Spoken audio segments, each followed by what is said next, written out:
Hello, everyone, and welcome to the Get Card and Cash Advance training. This is the second part of the pre-departure series for Buckeye Serve trips, and this is your Buckeye Serve staff. If you have not yet watched part one of the pre-departure series, where we discuss transportation and other logistics, please pause and go back to that video and watch that first, and then come back to this part. Some of the information that we're going to talk about here in the Get Card and Cash Advance will rely on information that was given to you in part one. So we want to make sure that you have that first. All right, we're going to get started. And first, we want to explain what is a Get Card.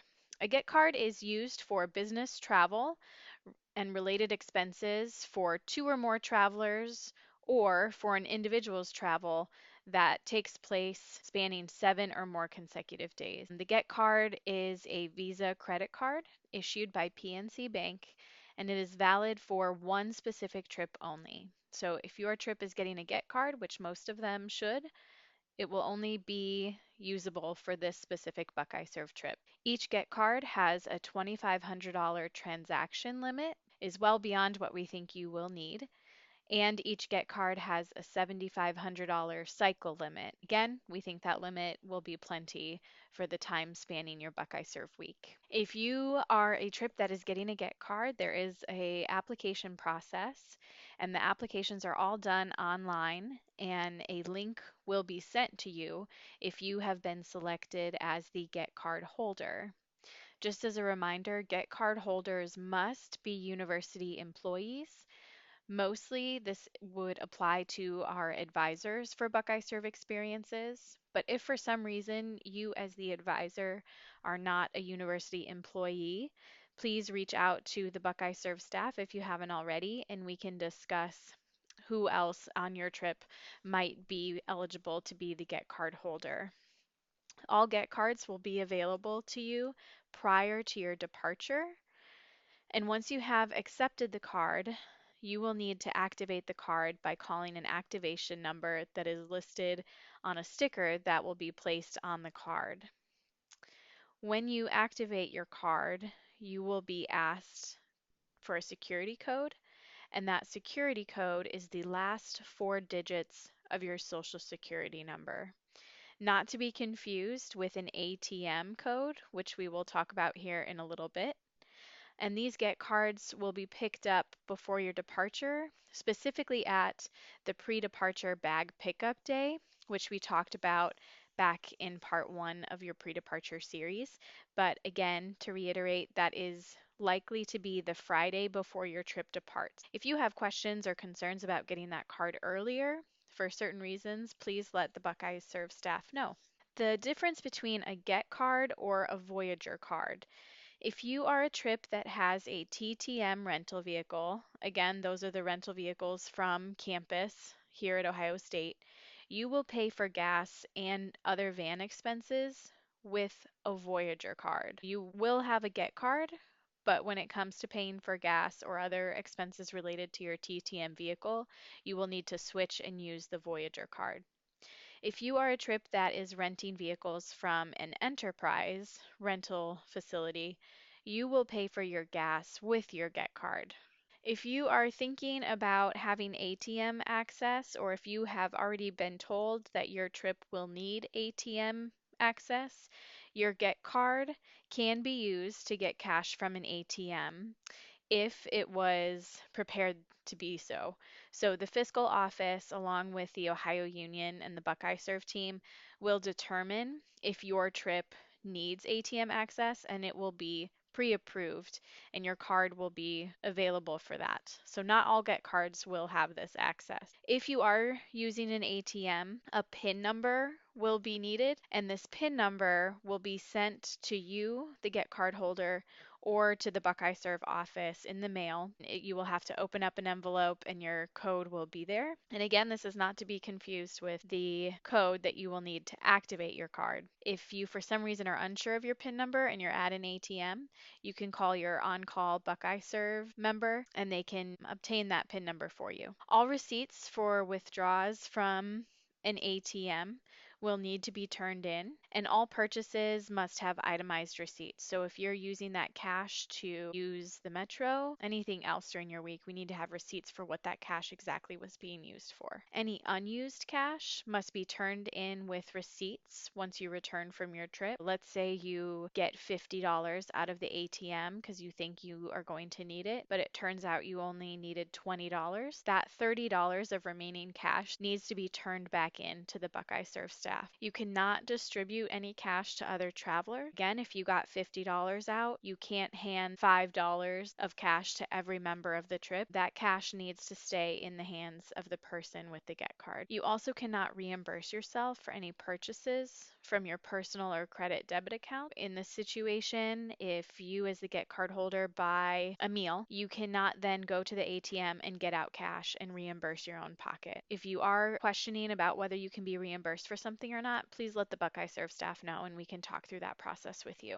Okay, so now let's talk about what happens once you actually have the Get card in your hands, or if once you have cash advance available in your account. But specifically for the Get card, we want to make sure that you keep the card secure. If the card's in your name, then you need to keep custody of the card and shouldn't transfer it to anyone else on the trip while you're traveling. The Get card purchases should be made tax exempt if you are going to a state that is tax exempt, and we'll talk about that a little bit more on the next slide. Those tax exempt purchases are dependent on the states that you're traveling in, so you just have to know that, and we'll help you with that process by the paperwork that we give you when we deliver the Get card. Tipping is something that we have to pay attention to because of university policy, so we cannot tip more than 20% of the actual bill without tax. So if you are going to a restaurant with your group, or you are taking a couple of taxis to get somewhere and you want to tip the driver, you just need to make sure that your tip amount is less than 20% of the bill without tax. You should only use the card for, or your cash advance, for trip related expenses. So we talked about this a little bit in the first presentation about not making purchases for individual needs like a magazine or something that somebody wants to pick up at a gas station while you're taking a stop along the way. So it shouldn't be for anything like that. It also shouldn't be if you happen to rip your shirt while you're doing a hard day of work with Habitat for Humanity. It's not okay to go to Walmart and replace your t-shirt. That would be inappropriate use of the card and an individual expense. So as long as you're using it for group expenses or things that are expenses on the trip, it is completely fine. And then the biggest thing on here, and that we'll talk about a lot, and it's just something that we have to do, is that we have to keep itemized receipts. It's probably our biggest challenge because you're responsible for doing a lot, and while you are out for a week, it can be very easy to lose a tiny little piece of paper. So please make arrangements in your plans for the week to have an envelope or some place that you are keeping your receipts. There will be a tracking log sheet that you can use that will be delivered with your Get card or with your cash advance paperwork, and we would like you to use that log sheet and to keep track of all the expenses that you have that you put on the card, and then we can reconcile all of that when you get back. Itemized receipts means that you can see exactly what was purchased. A good example is when you go to a restaurant, you are given an itemized receipt that shows that you ordered 3 pizzas, 2 plates of spaghetti, and a chicken sandwich and 3 drinks, and the total was for $30. And you're also given, probably if you're paying with a credit card, they give you a credit receipt that shows that they ran the card for that $30 purchase. It gives you a place to leave a tip if you want to and to sign it. We would need you to bring back both of those pieces of paper. It's very easy to leave that itemized piece behind because it's not something that day to day you might care about for your own personal purchases, but we need to have that to reconcile all of the receipts at the end of the trip. So please make sure to grab that itemized receipt that shows exactly what was purchased. Some other of the big issues that you might find when trying to get itemized receipts other than restaurant, we see a lot of pizza purchases, as you might expect. A lot of groups order pizza a couple of times during each of their trips. A lot of groups get the pizza delivered or they grab it from a takeout place quickly. And it's pretty common to not grab the itemized receipt from the pizza place. Please take the moment to look for it. It might be tucked into the side of a box or stapled onto the side of the box, taped onto it. Please take a look for that and make sure that you grab it. Last thing before we go to the next slide that we wanted to mention as far as not having personal expenses on your card is for those of you that are advisors, you will note that you receive a per diem payment after the trip of $210. We ask that you not include those funds. Don't repay yourself by putting those purchases of $210 onto the Get card. Those are personal purchases, and that per diem is meant for your personal expenses while you're on the trip. And per diems are only payable after a trip happens. So you'll need to come back and resolve all of your receipts, and then we can move forward with the paperwork for that per diem payment. But please don't put those personal expenses onto your Get card. Okay, so here we have the list of states. The list on the left is the list of states that are tax exempt, and the list on the right are states that are not tax exempt.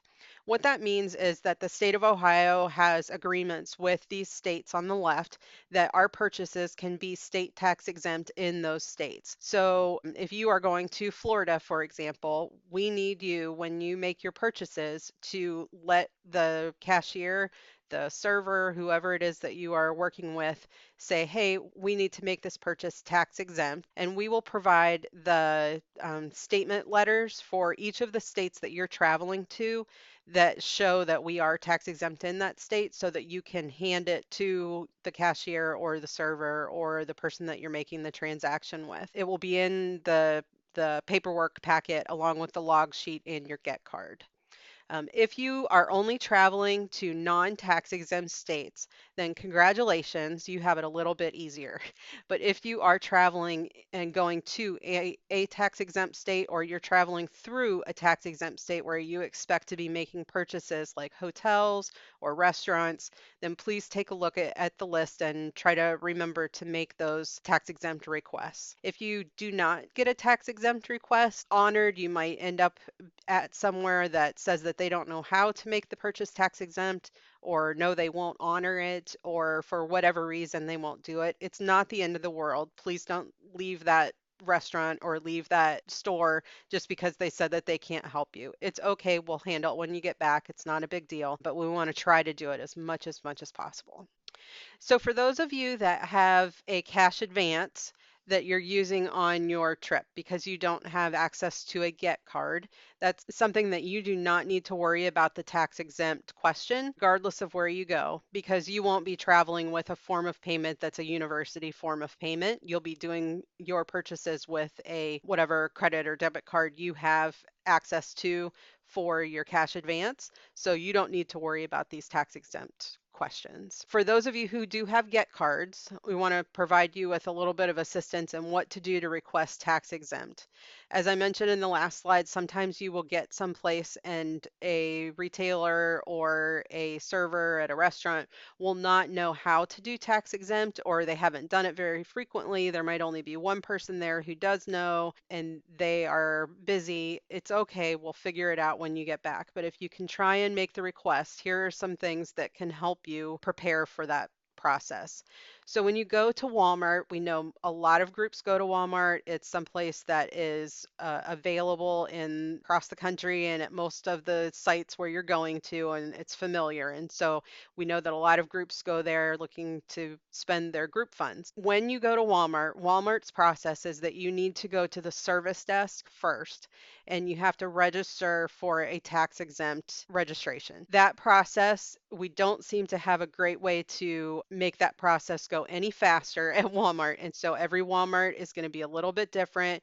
Be patient, see what they can do to help you, but you will save yourself a lot of frustration if you go to the service desk first and try and figure out that process. If you are a group of 20 or 50 people, it would be really beneficial for you to go by yourself and go and do this process first before you set a bunch of Buckeye servers off on a Walmart to try to go and get all of their groceries for the week. Just takes some time to get set up at Walmart. But once you're there first, then it is a very easy process with them. Once you have gone through that, they give you a Walmart card that has some other tax exempt information on it, and you just show that to the cashier before you ring up your items, and that is what you can use for the whole rest of the week while you're making your purchase. Most other retailers can ring up tax exempt at the register as long as you start the transaction that way. So try to remember before you put anything on the register belt to say, hey, hi, I'm here to do a purchase and we're going to use this card and it's going to be tax exempt. Try to help them out the most you can before you actually start having them ring things up, because it tends to be a little more difficult to do after you've already put everything through the line. Finally, we know that you're going to run into some places, some restaurants or some smaller businesses that don't know how to do it, or they won't take the tax off. And like I said, that's okay. Please don't stomp off and say we'll never come back again. Just go ahead and make your purchase and we'll work with you when you get back.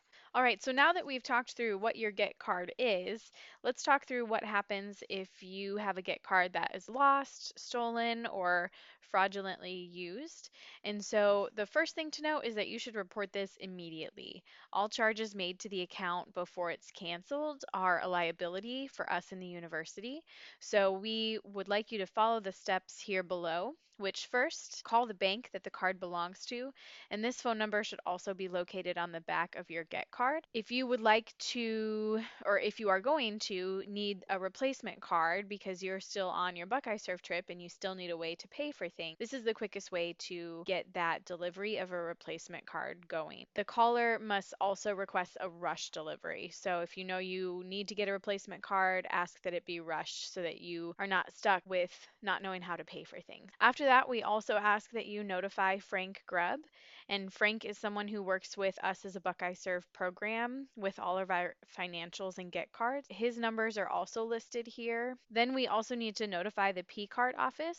So again, that number is listed. And if the card has been stolen or fraudulently used, you can call the local campus police to report that as a crime as well and file that report. Another thing that might happen here is that maybe you have swiped the card too many times because you thought it wasn't working, or you have multiple vehicles that you're filling up with gas, and so you've swiped it a lot and the card just shuts off. If this happens, you can also call the number on the back of the card and talk through the process of getting it reactivated. All right, so you've had your Buckeye Serve experience, everything has gone great, and now you are coming back to campus. So, what do you do with your Get card and all your paperwork? First of all, we want you to pay attention to the document purchase log, and this log will be provided to you when you get your Get card. It will all be in the same packet of information. And this log is really, it serves as a register for you to keep track of every time you're using your Get card and every time you're paying for something. So if you can be diligent about filling this out, if you're the Get card holder, perhaps you sit down every night and just kind of write out what you've purchased that day to make sure that you've collected all the itemized receipts, you know how much money is left to be utilized for the week, and so on. All receipts need to come back, and you will provide all of these to the Buckeye Serve staff. And so these meetings, we would like them to happen as soon as possible, so preferably the first few days that you are back here in Columbus. So we'll reach out to you all as Get card holders to schedule those meetings. If you are not available the week after your trip, maybe you are traveling still, or you've taken some time off and you won't be coming back right away, see if there is someone else on your trip who will be on campus and give your packet of receipts and your purchase log and everything to that person and see if they wouldn't mind dropping it off for you. But if you are going to do this, if you're not the one who's bringing them in, make sure that everything in that packet is as organized and ready to go as possible. If you have a TTM car or Voyager card, those cards and keys do not get turned back into the Buckeye Serve office. Instead, when you return that vehicle to the TTM lot, you will turn in the Voyager card and the keys to a drop box located at that parking lot. But the car keys and the Voyager gas card get turned into TTM. Some other important things to know about using the Get card. We are able to get the Get cards, these group extended travel cards, only for employees. As employees, you need to know that if you have a Get card and you intentionally misuse the card, that could lead to issues with your employment with the university. So we don't want you to misuse the card. We also have dispute rights. So if we find that something comes up on the card that has a fraud charge, or you ordered some tickets with the Get card and you did not receive them, something like that, we can go through the dispute process just like you can with your own credit card for your own personal use. So we do have that right, and I may need to follow up with you if we do choose to do something like that because of a charge that comes up on the card. Finally, the bank statements for each of these cards will come to hopefully back to the Buckeye Serve office, but they may, because they have your names on them, even though they have the Buckeye Serve address on them, because it has your name on it, it might come to you directly somewhere on campus. It might get routed to you. If that happens in the month or so after your trip and you find that you get that in your mailbox, please just forward that back to Buckeye Serve, because we keep all of those records here with your other paperwork and receipts in our office. So I have one slide to go over for people who are specifically getting cash advances. So most of our trips, we try to have someone have a Get card, but because that's not always possible, our other option is to use a cash advance. So for those of you that have that cash advance, many of the same policies that we just reviewed for Get card holders will hold true also for you with the cash advance, as far as the intentional use of it, that it needs to be for group activities and purchases, things like that. We only use a cash advance when the Get card is not appropriate and someone isn't an employee to be able to take that Get card. The payments that you then make for things on your trip with that cash advance can be made by using your own personal account that you want to use, either a credit card or a debit card, whatever it is that you have. The actual cash advance will be put most likely direct deposit into your university account, or the checking account that you identify to have for direct deposit, or you may receive a check. But at this point, they're usually being sent through direct deposit that you will set up with the university. Like I said, a lot of the same things all hold true, that you'll bring back itemized receipts and keep a log, and we will provide all of that paperwork for you along with your cash advance information in a packet with your pre-departure packet. And then we'll need to have a post-travel worksheet, just like we went over with the Get card, where the receipts are attached to it and we're able to have all of those things done. Some specifics with the cash advance is that we will need to have any remaining cash from that cash advance put back into our university account within 30 days of the return of your trip. So it's really important that you come in that week right after you come back to resolve all of your receipts, so we can determine how much money was left over, what expenses you had on the trip, and that when you come in to resolve all of that and finish up your receipts, that you bring a check with you so that we can just have you write out that check for the remaining balance, and we can then put that back into our university account. Finally, we just want to say thank you for listening to both part 1 and part 2 of our pre-departure presentation. We hope that you have a fun experience, a great time learning with our groups of students. And if you have any questions that came up during the presentation, please contact Buckeye Serve and we will follow up with you on any points that you have. Our Buckeye Serve email account is buck buckeye-serve without an E on the end at osu.edu. And if you email that account or email one of the Buckeye Serve staff members, we will get back to you as soon as possible. I know that the one thing that we can't do when we have a online presentation is to have time for people to learn from each other's questions. But if you have a question and we remember that we've forgotten something to tell everyone, we'll make sure we forward that out to all of you. Thanks again and have a great trip.